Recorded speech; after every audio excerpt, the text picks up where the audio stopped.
Dan untuk mengetahui lebih dalam lagi mengenai kasus pemufakatan jahat terhadap Bupati Bengkulu Selatan ini telah hadir di Studio 2 CNN Indonesia. Ada Bupati Bengkulu Selatan, Bapak Dirwan Mahmud. Terima kasih Pak Dirwan sudah mau hadir di CNN Indonesia. Kita akan bicara mengenai perkembangan kasus Anda yang cukup mengagetkan Pak. Setelah kemudian publik pada tahun lalu dikagetkan dengan Anda yang dikabarkan terlibat narkoba karena ditemukan ada narkoba di kantor Anda. Tapi terbukti ternyata ini adalah jebakan Batman nih bahasa anak muda sekarang. Anda melihat perkembangan kasus ini, apalagi setelah ada pengumuman dari BNN sendiri seperti apa Pak?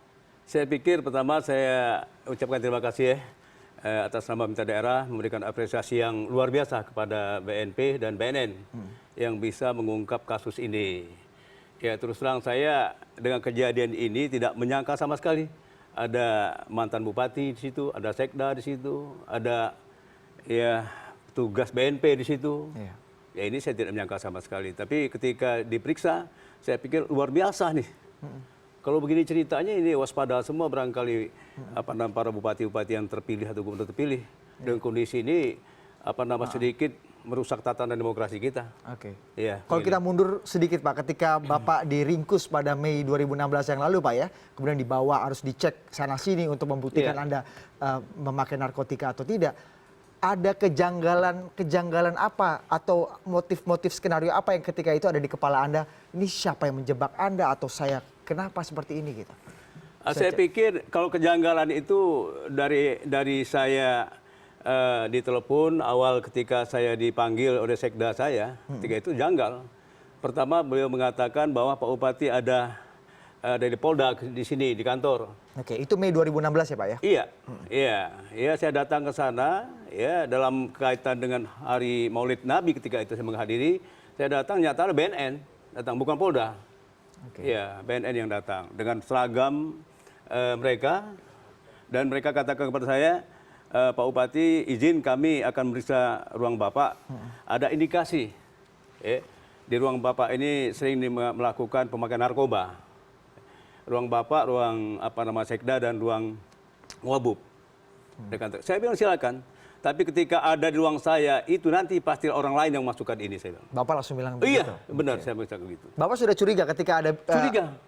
Curiga benar. Apa motif atau Bapak langsung sudah tahu apa belum? Kira-kira siapa saja yang menjebak Anda, siapa yang membuat situasi seperti ini terjadi gitu? Saya pikir saya begini, di awalnya 1 bulan sebelum kejadian, saya minta kepada BNK untuk semua aparat saya, SKPD saya diperiksa sampai ke camat. Diperiksa narkoba, termasuk saya di ruang saya sendiri. 1 bulan sebelum kejadian? 1 bulan sebelum kejadian. Nah, apa yang membuat Bapak memerintahkan seperti itu? Ada indikasi beberapa SKPD saya itu menggunakan narkoba. Ya. Nah, setelah itu saya pikir ya tidak mungkin lagi saya baru 1 bulan periksa urin semua. Kok saya dipanggil ada narkoba dalam sini? Saya curiga.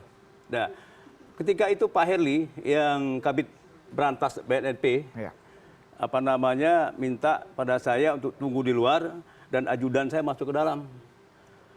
Dari luar itu langsung menuju kursi tamu, bukan ruang kursi meja saya, meja kerja saya.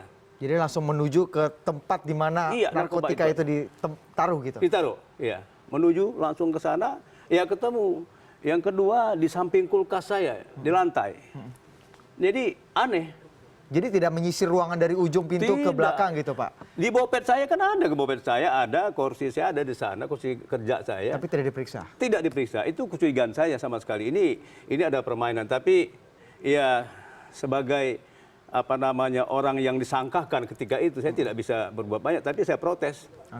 Ketika itu ada Pak Kapolres mengatakan, Pak Bupati tenang saja, ini ada Pak Kapolda mau telepon.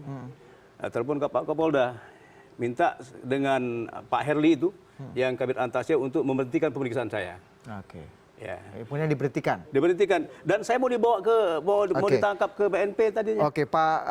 Pak Dirwan ini kan kalau kita ketahui tersangkanya adalah ada mantan bupati, ada sekda Anda, ada petugas BNNP di Bengkulu sendiri. Seberapa jauh Anda mengenal para tersangka ini, bupati atau mungkin sekda ini kan langsung di bawah Anda nih Pak. Seberapa mengenal, seberapa akrab, seberapa curiga Anda sama orang-orang ini? Pertama saya tidak curiga sama sekali. Ya. Yang kedua tidak curiga dengan mereka. Oke. Ya. Tapi kalau curiga ini penjebakan ini, saya tahun 2010 saya pun sebagai pemenang pilkada sudah dijebak begini juga, sama seperti ini. Dan berhasil waktu itu. Berhasil, saya masuk 2 tahun 10 bulan ke penjara. Oke. Setelah keluar, ya, saya selalu melakukan sosialisasi. Barangkali keagamaan saya lakukan sosialisasi. Nah, Mahkamah Konstitusi mengizinkan bagi narapidana untuk mencalonkan diri menjadi bupati. Oke. Spontanitas barangkali rakyat Bengkulu Selatan mendorong saya untuk ikut calon 2016 kemarin itu. Seberapa mengenal sih Pak Bapak dengan orang-orang ini? Seberapa dekat komunikasi atau sudah kenal lama atau? Sudah kenal lama. Misalnya Ya, dengan Pak Reskan misalnya. Pak Reskan Effendi. itu sudah kenal lama. Saya tahu dia, ya, dia seorang pegawai negeri, ya, golongan 2C, ya, 2C. Kalau yang satu aja Pak Rudi itu sekda, Ya. yang dia notabene ya masih ponakan saya. Ya. Jadi dekat semua. Ketika barangkali ada acara hajatan, ya sering ketemu di rumah-rumah tempat orang hajatan di tempat saya. Oke, jadi memang secara personal hubungannya dekat dan kenal cukup baik ya Pak ya? Baik. Sekda ini kemudian Pak Sekda ini Bapak yang memilih, ini kan ada di bawah pemerintahan Bapak nih kan. Apakah ini Bapak yang memilih atau memang ini sisa dari pemerintahan Pak Reskan sebelumnya? Oh, ini Atau sisa dari keberlanjutan? pemerintahan Pak Reskan. Orang lama. Tapi apakah Anda sebelumnya memang punya rencana untuk mengganti Sekda atau melakukan reposisi sehingga menimbulkan ada kemarahan atau apa gitu? Barangkali kalau soal penggantian itu sebuah hal yang wajar, penyegaran ya. Oke. Tapi saya tidak lakukan itu. Oke. Barangkali menunggu waktu yang tepat untuk melakukan itu. Pak Dirwan, kira-kira Anda bisa memprediksi motif apa yang kemudian ada di kepala orang-orang ini sampai akhirnya mereka dengan secara terstruktur sistematis nih Pak menjebak Anda seperti ini. Apa sih motif yang Anda baca dari Pak Reskan, Sekda Anda, dan beberapa orang-orang ini? Saya pikir, saya nggak tahu motifnya, tapi yang saya dengar dari informasi BNN dan BNP, mereka Pak Reskan Effendi sakit hati ketika kalah dengan saya. Ketika kalah dengan saya, cuman itu aja motifnya. Iya. Ya barangkali ketika saya mencalon kemarin itu benar-benar murni dukung rakyat. Tidak mengeluarkan uang Rp1 pun kalau nanti salah kalau saya demikian. Saya nggak punya uang apa-apa, tapi memberikan support dukungan sehingga ya saya bisa menang. Informasi apa yang diberikan BNN Pak atau BNNP terkait dengan kasus ini? Misalnya kenapa pihak otoritas terkait BNN dalam hal ini bisa sampai mengendus bahwa orang-orang ini yang menjadi pelaku gitu Pak? Bagaimana kemudian indikasi-indikasi apa yang kemudian akhirnya menunjukkan bahwa orang-orang ini yang kemudian menjadi pelaku? Ya awalnya begini, bahwa rakyat Bengkulu Selatan, mahasiswa ya dari PMII, dari Pemuda Muhammadiyah, mereka menginginkan dengan BNN ingin mengetahui sejauh mana pemeriksaan itu dilakukan. Artinya ini mengendusnya diamnya lebih kurang 7 bulan lah, berhenti. Ini ada sebuah perubahan di struktur BNNP. Baru 2 bulan kalau tidak salah Pak Beni sebagai ketua BNP baru dibuka kembali. Ya. Akhirnya saya tidak yakin tuh Pak Herli, AKBP Herli sebagai Kabid Berantas Sana yang menjadi motor juga, saya tidak percaya tadinya. Dan sekarang ini hasil pemeriksaannya mereka yang terbukti. Anda tidak tahu indikasinya apa saja Pak ya? Tidak diberikan? Saya nggak tahu, barangkali banyak janji-janji barangkali situ. Saya nggak ngerti. Iya. Tapi kalau tadi kan kita lihat ini ada mantan bupati, ada berapa sih Pak anak buah Bapak yang terlibat dalam konspirasi ini, penjebakan Batman ini? Batman ini, aku di Batman. Iya. Jadi Ada saya berapa apa selain Sekda ada berapa anak buah Bapak yang terlibat? anak buah saya belum terlibat.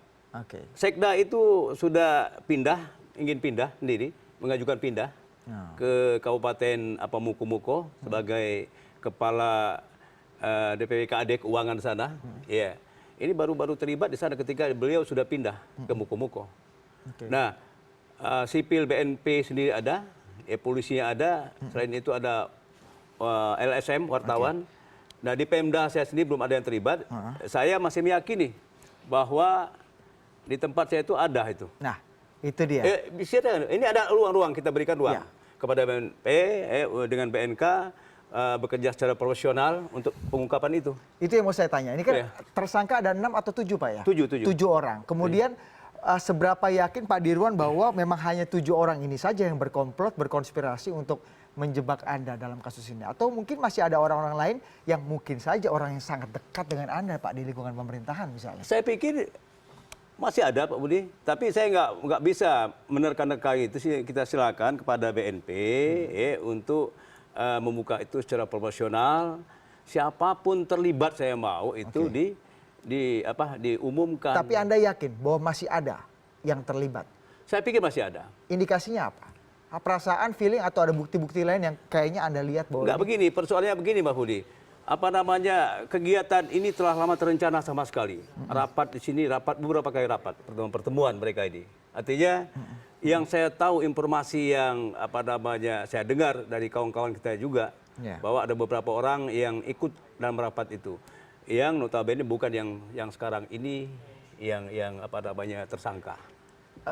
Boleh dijelaskan lagi Pak ke publik bagaimana kronologi atau bukti-bukti tadi? Begini, ini orang-orang kita juga mengatakan dalam pertemuan beberapa kali itu masih ada bukan orang-orang yang tersangka sekarang ini, artinya masih ada yang mengikuti kegiatan-kegiatan itu. Itu orang dalam pemerintahan Bengkulu Selatan atau orang-orang non pemerintahan? Saya tidak tahu itu, Pak. Tapi Anda tahu orang-orangnya? Orang pemerintah masih ada juga. Ada. Oke. Ada pemerintahan.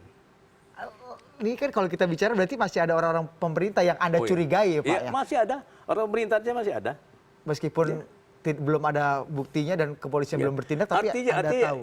Yang pengikut itu masih ada. Saya tidak tahu perannya sejauh berapa besar, nggak ngerti kita. Iya. Tapi pengikut itu ada. Malah bahkan ada yang telah memegang barang itu, ada orang pemerintahan. Oke. Ini luar biasa. Iya.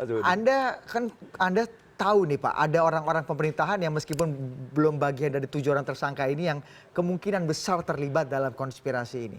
Apa yang akan Anda lakukan Pak? Misalnya Anda tahu nih orang-orang kira-kira siapa sudah mencurigai, Anda lakukan langkah-langkah apa untuk mungkin membuka ke polisi, memberikan bukti-bukti atau mungkin membuat situasi supaya lebih terbuka gitu Pak? Saya pikir Pak Budi, kita serahkan ruang dengan BNP sebab mereka mengetahui itu.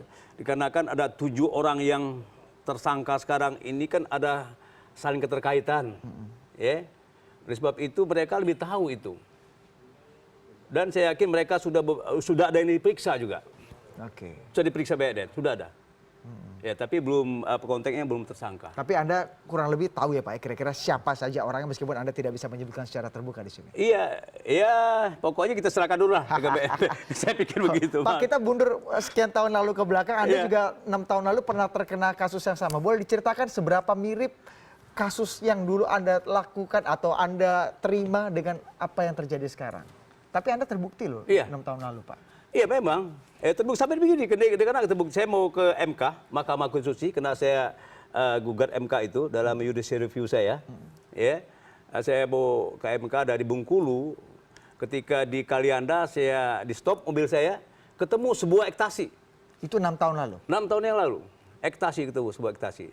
Ketika itu saya lagi tidur di gedor, periksa narkoba, ya ketemu barang itu. Nah, tes urin negatif saya.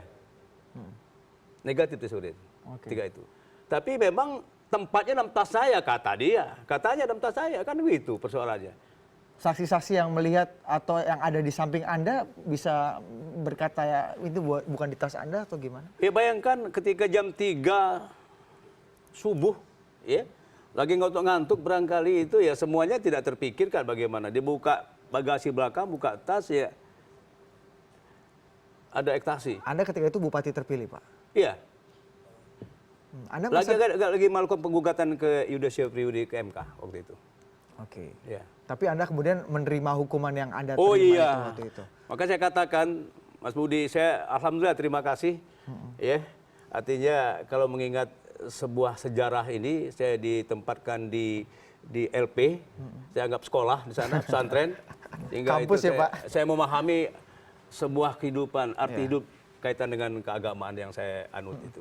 Pak Dirwan, kalau kita bicara mengenai salah satu tersangka ini kan mantan bupati yang menjadi lawan politik Anda dalam Pilkada serentak 2015 yang lalu. Tapi kalau kita bicara orang-orang lain Pak, ada sekda Anda tadi mengindikasikan bahwa ada orang-orang lain yang terlibat dalam pemerintahan Anda untuk mungkin berbuat seperti ini. Kira-kira apa sih Pak? Mungkin Anda merefleksikan diri. Apa yang saya lakukan sehingga mereka berlaku seperti itu? Ini terakhir dari Anda.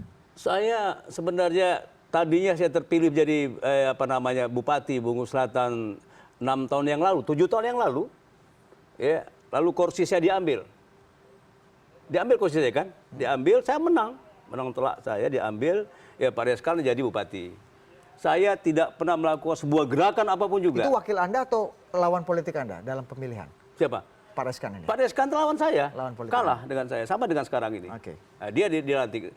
Saya tidak pernah melakukan sebuah barangkali gerakan apapun, tidak. Walaupun barangkali pengikut saya mau melakukan, saya bilang jangan. Oke. Jangan dilakukan itu. Ya. Nah, ini ketika terpilih lagi saya dilakukan lagi begini. Jadi saya pikir ya luar biasa. Mudah-mudahan saya berharap mereka sadar semua bahwa kehidupan ini hanya sementara. Baik. Ya. Dan mudah-mudahan jangan sampai lagi melakukan itu. Dan ini pembelajaran buat kawan-kawan pilkada, bupati terpilih semuanya. Ya. Sebab kita pun punya lawan, ada semacam kehati-hatian maksud saya begitu. Yang menang boleh jangan sombong, yang kalah jangan marah seperti ini Pak ya. Yang terakhir Pak, terakhir sekali dari Anda. Apa langkah-langkah selanjutnya yang akan Anda lakukan untuk secara hukum mungkin atau secara moral atau pun secara politik untuk bisa membongkar sampai habis kasus ini dan menunjukkan siapa yang benar siapa yang salah? Ya pertama barangkali sebuah pembelajaran buat demokrasi kita di Republik Indonesia ini. Jangan dirusak demokrasi kita gara-gara begini ya. Ini tidak elok dilihat nanti ke depan nanti. Ya. Jadi saya minta kepada BNN secara transparan, objektif dalam menuntaskan persoalan ini. Ini arena BNN, narkotik. Nah, saya masih berpikir kegiatan ini salah satunya ingin menumbangkan pemerintah yang sah. Ya. Nah, kalau ingin menumbangkan pemerintah yang sah, barangkali pidana umum. Ya, berancang-ancang juga barangkali akan melaporkan ini ke polisi. Baik. Pesan apa Pak? Anda bisa lihat kamera satu yang nyala itu, Anda bisa pesan apa yang akan Anda tujukan kepada orang-orang yang mungkin terlibat tapi hingga sekarang belum membuka suara atau mungkin sembunyi Pak? Saya pikir semuanya harus sebelum dipanggil barangkali mereka sesegera mungkin untuk melapor kepada BNN bahwa saya ikut dalam pertemuan itu. Dan pesan kepada kawan-kawan kami para bupati terpilih. Oke. Sekarang lagi seru ya buat terpilih. Baik Pak. Ya. Oke. Artinya harus ada semacam kehati-hatian. Oke. Mudah-mudahan ini menjadi pembelajaran kita semua. Apa yang terjadi pada Anda tidak terjadi pada semua orang-orang yang berlaga dalam pilkada di Indonesia. Terima kasih sekali lagi Pak Dirwan atas perbincangan malam hari ini. CNN Indonesia Prime News akhir pekan masih akan segera kembali usai jeda berikut ini, tetaplah bersama kami.